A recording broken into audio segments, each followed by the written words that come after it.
Para o contato com o Salvador, e a nuvem chegou e irá, pela sempre alegre, caminharás, indo em contato com teu Salvador.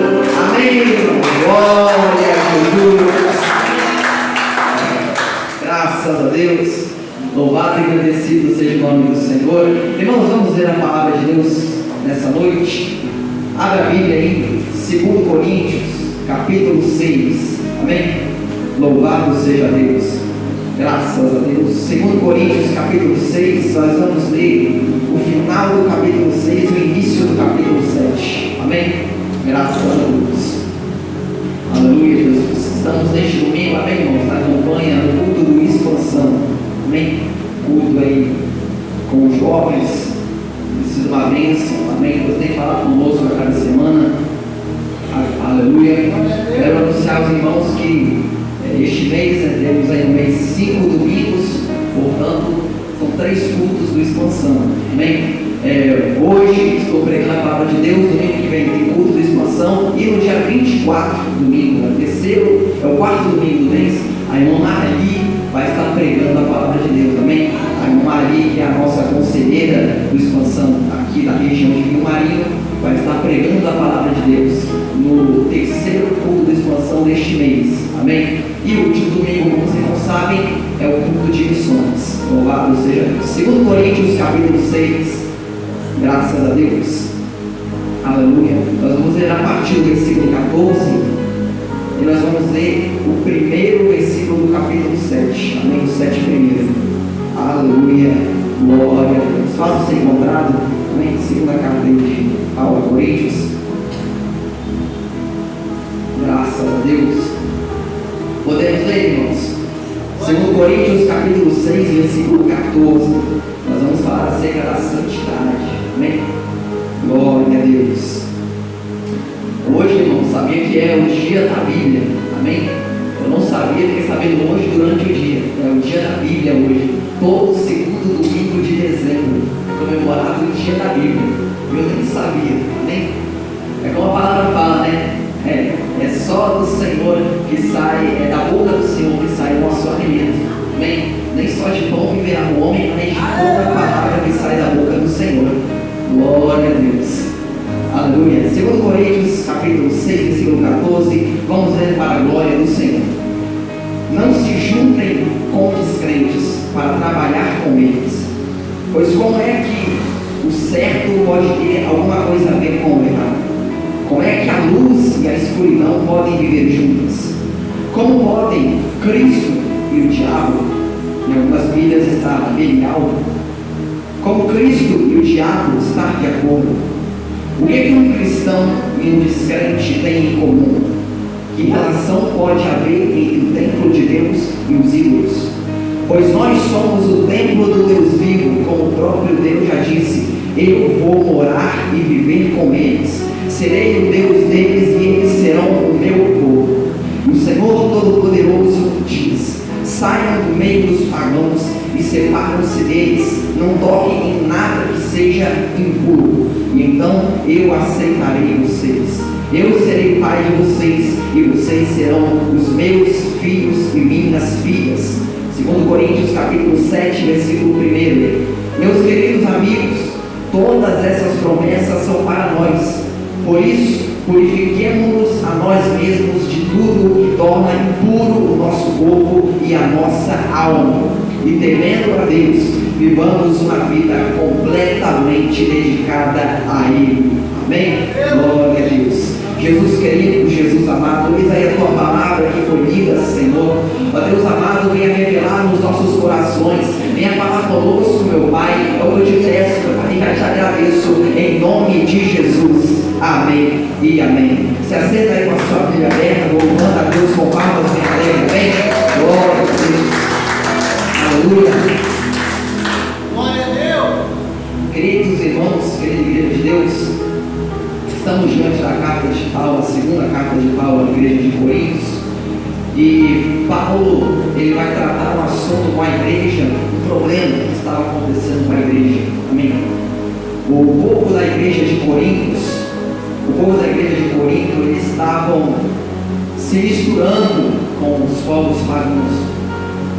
O povo da igreja do Senhor estava se misturando com as coisas erradas, se misturando com as práticas erradas, ou seja, praticando a iniquidade, praticando aquilo que desagradava ao Senhor. Então Paulo, ele tem essa missão de escrever essa carta. E aí no capítulo 6, no capítulo 7, ele vai trazer esses conselhos, ele vai trazer essas ordenanças ao povo ali da igreja de Corinto a respeito da santidade. Amém? Glória a Deus. E aí ele escrevendo, ele vai dizer da seguinte maneira: não se juntem com eles, porque que união pode ter entre aqueles que são servos de Deus e aqueles que são descrentes? Que união pode ter entre a luz e as trevas? Amém? Glória a Deus. Que união pode ter entre Cristo e Belial? Entre Cristo e o diabo? Não pode ter união. Não há forma, não existe possibilidade de ter união entre a luz e as trevas. A luz compactuar com as trevas. Amém? Glória a Deus. Então ele vai dizer aí que isso não deve acontecer, que relação tem o templo de Deus com os ídolos, porque nós somos o templo de Deus, nós somos o templo do Espírito Santo. E no capítulo 7, no versículo 1, ele vai dizer: amados, visto que temos tais promessas, purifiquemo-nos de toda a imundícia, purifiquemo-nos de todo o pecado. E aí você pode perguntar: mas que promessas são essas, galera? O contexto vai dizer para nós, no capítulo 6, no versículo 16, no versículo 18: eu vou morar e viver com eles, eu serei o Deus deles e eles serão o meu povo. A promessa é de que o Espírito Santo vai habitar dentro de nós. A promessa é de que nós viveremos eternamente com Deus. Aleluia. Então Paulo vai dizer: olha, visto que temos tais promessas, se purifica de toda imundícia. Visto que temos tais promessas, se purifica do pecado, se purifica, sede santo, se santifica ainda mais. Aleluia, Jesus. Eu serei o pai de vocês e vocês serão os meus filhos e as minhas filhas. Graças a Deus. Ali Paulo, ele está deixando essa orientação, por conta que a igreja estava se misturando com aquelas práticas dos pagãos. E a orientação dele é bem clara: busca a santidade, busca ser santo a cada dia. Nós sabemos muito bem, meu irmão, que não é impossível, vamos colocar assim, é impossível nós termos uma vida sem pecado, uma vida perfeita. Perfeita é só Jesus Cristo. Mas qual é a diferença de uma vida sem pecado e uma vida santa? Como eu falei agora, uma vida sem pecado só existe uma, a de Jesus Cristo, Senhor. Ele veio aqui nessa terra na natureza humana e não pecou, e não caiu, e não falhou. Ele foi até o fim, venceu esta vida e não pecou. Uma vida sem pecado. E uma vida santa é a vida que todos nós buscamos. Nós buscamos sempre ser semelhante a Cristo. Nós buscamos todos os dias ser, por mais que nós venhamos pecar, nós temos o sangue de Jesus para nos justificar. Louvado seja Deus. Então a vida santa é a vida que todos nós buscamos. Não somos perfeitos, mas somos santos. Buscamos santificação a cada dia. Pode glorificar Deus com paz, minha alegre. Aleluia.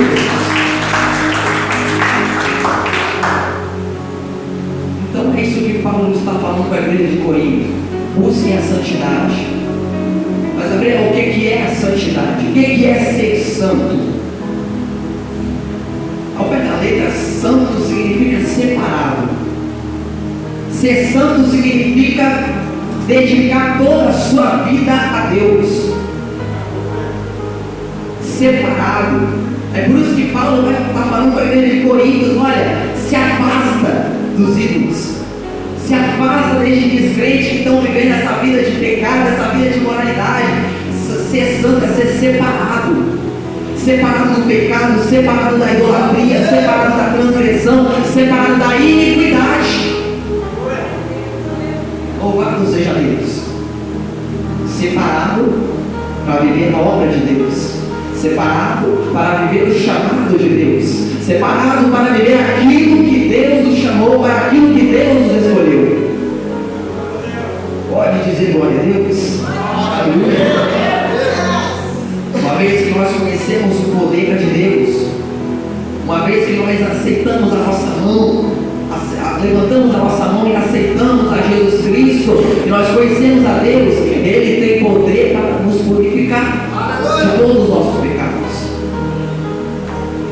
Mas quando nós aceitamos a Jesus Cristo e levantamos a nossa mão e verdadeiramente o arrependimento vem ao nosso coração, é um processo a santificação, todos os dias aperfeiçoando a santificação. Glória a Deus.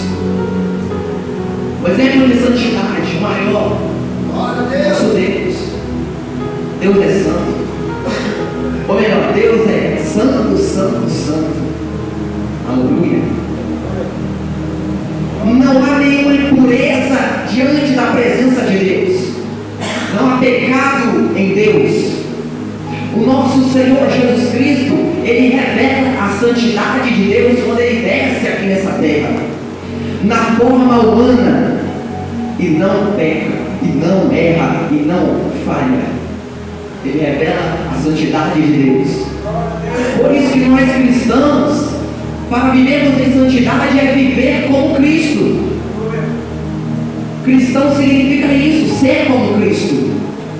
Glória a Jesus.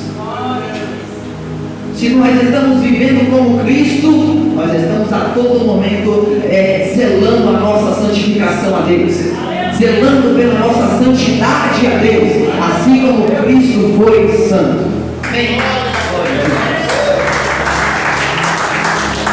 Aleluia, glória a Deus.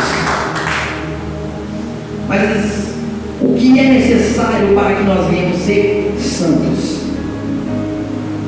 Eu quero compartilhar com a igreja o que é necessário para que nós venhamos alcançar esta santidade. E em primeiro lugar, é necessário para que nós venhamos ser santos, se libertar do velho homem. Se libertar do velho homem. Aleluia! Matar todos os dias o eu. Passar pelo processo da morte do eu. Não tem? Graças a Deus. Vamos ler um versículo da palavra. Lá em Efésios, capítulo 4, graças a Deus. Efésios, capítulo 4 e versículo 22. Para que nós venhamos ter um entendimento. E diz assim a Bíblia: portanto, abandonem a velha natureza de vocês, que fazia com que vocês vivessem uma vida de pecados, e que estava sendo destruído pelos seus desejos enganosos. É preciso que o coração e a mente de vocês sejam completamente renovados, vistam-se com a nova natureza criada por Deus, que é parecida com a sua própria natureza e que se mostra na vida verdadeira, a qual é correta e dedicada a Ele. Olha o que o versículo está dizendo: abandonem a velha natureza de vocês. A natureza que todos os dias é voltada para o pecado, é voltada para o que é errado. Abandonem o velho homem, matem o velho homem e nasçam novamente. Graças a Deus. Paulo está falando aqui: deixa as práticas iníquas para trás, deixa o pecado contínuo para trás, para ser submisso a Deus, isto é, deixar de fazer a sua vontade para cumprir aquilo que Ele te escolheu para fazer. Graças a Deus. Ser submisso ao Senhor, matar o velho homem, renunciar à carne. Nós temos que se libertar do velho homem para alcançarmos a santidade de Deus. Quando Deus nos chama, ali em Mateus 16, capítulo 16, versículo 24, Ele diz da seguinte forma: Ele nos dá 3 ordens: renuncia a si mesmo, toma a sua cruz e siga-me. É simples. Então, é uma atitude. Seguir a Cristo é uma atitude. Estar no caminho, estar na obra é uma atitude. Você tem que estar decidido. Você tem que estar decidido a renunciar a si mesmo. Você tem que estar decidido a tomar a sua cruz todos os dias. Mas está bem claro, a cruz de cada dia. Jesus não está dizendo que nós vamos caminhar com a cruz 3 dias, vamos descansar um dia e vamos continuar no outro dia. Não, tome a sua cruz de cada dia. Renuncie a si mesmo, tome a cruz e siga-me. É as ordenanças de Jesus. Louvado seja Deus. A renúncia. E muitas vezes nós podemos contemplar que muitas pessoas não se libertaram completamente de si. Nos dias de hoje, quantas pessoas ainda não se libertaram completamente do eu? Quantas vezes isso acontece? Não se libertaram completamente de si. Um grande exemplo bíblico é a igreja de Laodiceia. A igreja de Laodiceia era a igreja que era rica, a igreja que falava que tinha de tudo e que nada tinha falta, mas Jesus vai dizer para eles o seguinte: olha, como vocês não são nem quente e nem frio, vocês são morno, vou me dar cheio da minha boca. Glória a Deus. São os famosos cristãos com o pé no mundo e o pé na igreja. Não morreram totalmente, a sua carne não morreu. O seu eu não morreu completamente. Não passaram pela experiência da morte do eu. Louvado seja Deus. Existe mais uma igreja lá, não me recordo agora muito bem se é a igreja de Sardes. Eu acho que é a igreja de Sardes, que dizia que tem nome de vivo, mas está morto. É Sardes, né? Tem nome de vivo, mas está morto. Imagina Cristo dizendo isso para a igreja. Imagina Cristo dizendo isso na carta para os irmãos ouvindo isso. Tem nome de quem está vivo, mas está morto. As atitudes estão mortas. Meu Deus. Irmãos, Hebreus capítulo 12, versículo 14. Sem santificação ninguém verá ao Senhor. Amém? Pode glorificar a Deus. O que é necessário para ser santo? Em segundo lugar, aceitar a correção de Deus. Amém? Porque Deus, Ele castiga todos quanto ama. Louvado seja Deus. Vamos ler a palavra para que nós venhamos a entender. Hebreus capítulo 12. A palavra de Deus vai dizer para nós. Hebreus capítulo 12, versículo 10. Os nossos pais humanos, os nossos pais da terra, nos corrigiam durante pouco tempo, pois achavam que isso era certo. Mas Deus nos corrige para o nosso próprio bem, para que participemos da sua santidade. Aleluia! Quando somos corrigidos, isso no momento não parece motivo de tristeza. Isso nos parece motivo de tristeza, não de alegria, quando nós somos corrigidos. Porém, mais tarde, os que foram corrigidos recebem como recompensa uma vida correta e paz. Aleluia! Glória a Deus! Então, o que a palavra está dizendo? Que os nossos pais nos corrigem, assim como Deus nos corrige. Deus, Ele corrige todos quanto ama, porque Ele não quer ver ninguém se perder. E Ele corrige. Quando nós estamos ali, prestes a cair, o Espírito Santo, no mesmo momento, vem no nosso coração nos alertando, falando conosco, que aquilo ali vai nos manchar, aquilo ali vai atrapalhar o nosso caminho de buscar santidade ao Senhor. Aleluia!